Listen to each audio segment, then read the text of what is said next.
Hello, ladies and gentlemen. Greg Michalowski from ForexLive.com. This is the Kickstart video. Today's date is September 26, 2024. Happy birthday to my son, Bobby. Happy birthday, Bobby.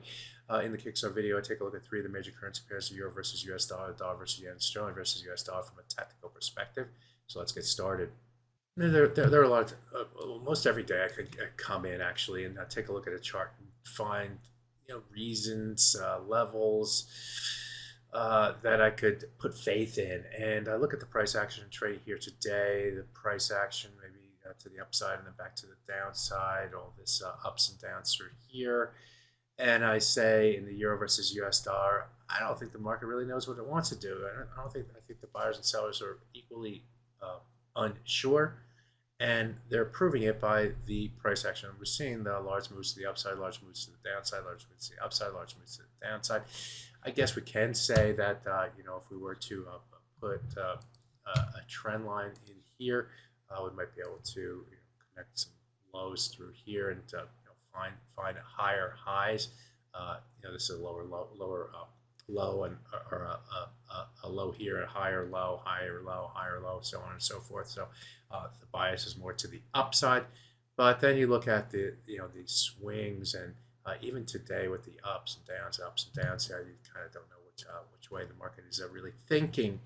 We do have the two moving averages in here, but the market's not paying attention to that. That's an indication of the market just not knowing what it wants to do. We have a 38.2% retracement of this move to the upside, which has been seeing the price action move above and below that level as well. Market doesn't know what it wants to do. We see this swing area right through here. That's the price has been trading above and below. So I get to this point where if it's not paying attention to technical levels, because technical levels help define risk, limit risk, accept, and have traders accept risk, then the buyers and sellers just don't know what to do.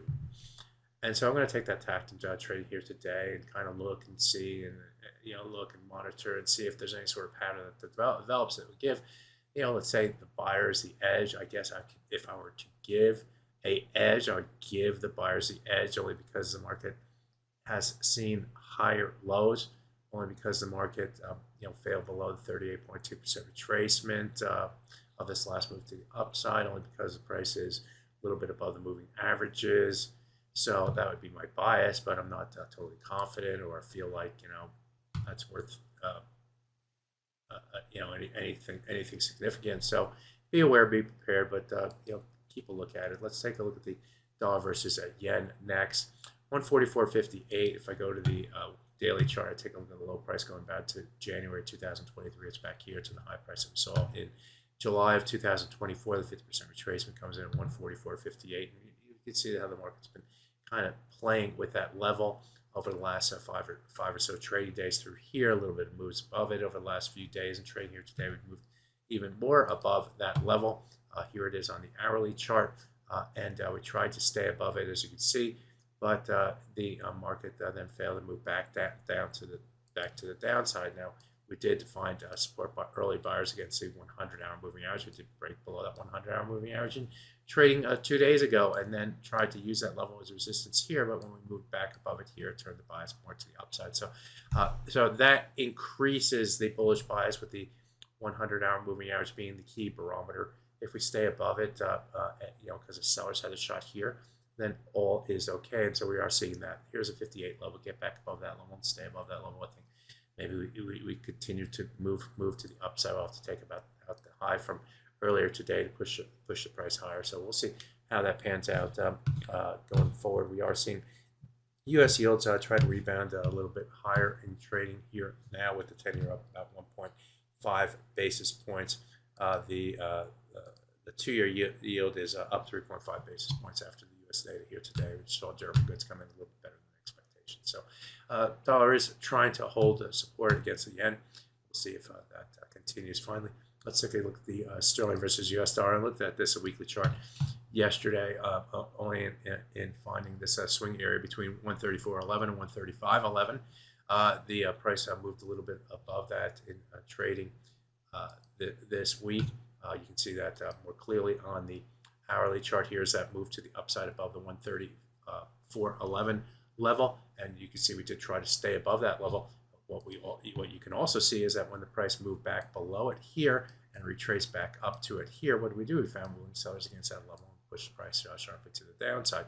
Like the dollar versus yen, was it dollar yen versus yen? We moved below the 100-hour moving average, tried to stay below the 100-hour moving average and trading here today, moving above and below it here, but then rotated back to the upside. The 100-hour moving average currently comes in with 33.48. That's going to be my barometer in this currency pair here today.